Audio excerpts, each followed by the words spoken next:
Chapter 1. It's complicated. 121.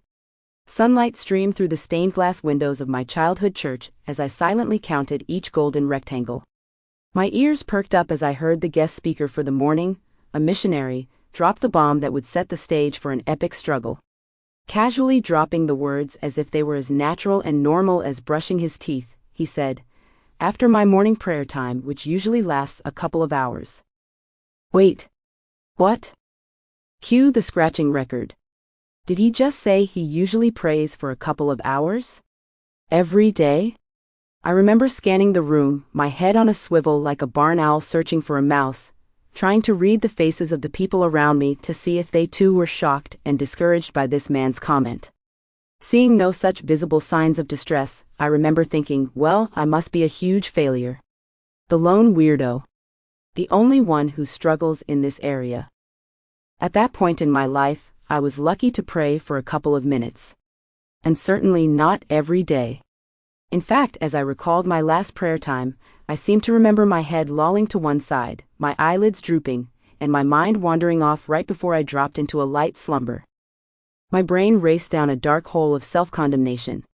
What was wrong with me? Why didn't I pray for hours every day? What would my life be like if I did? Why was this prayer thing so hard? I mean, I knew how to talk, for goodness sake. On and on those questions marched through my mind like the drum major at a homecoming game. I found myself wondering if everyone was lying when they claimed to enjoy praying. Why wasn't that my story? For me, prayer was a dry, dull experience. Something I had to do, instead of something I looked forward to. But I left church that day wanting to do better. No, vowing to do better. Tomorrow morning would be the first day of my brand new powerful prayer routine. I could already picture it in my mind. Rising before dawn, I would pour myself a cup of milk. I didn't drink coffee back then, for shame. And I would spread my Bible on the bed in front of me and read and pray for an hour. The plan was set. My resolve strong. 5:30 came early the next morning. I've never understood that statement actually, because by its very nature it comes at the same time twice a day, so it can't be early. But I digress. Can you guess what happened? Did I pop right out of bed, awake and alert, ready to read my Bible and pray? Nope. Not even close.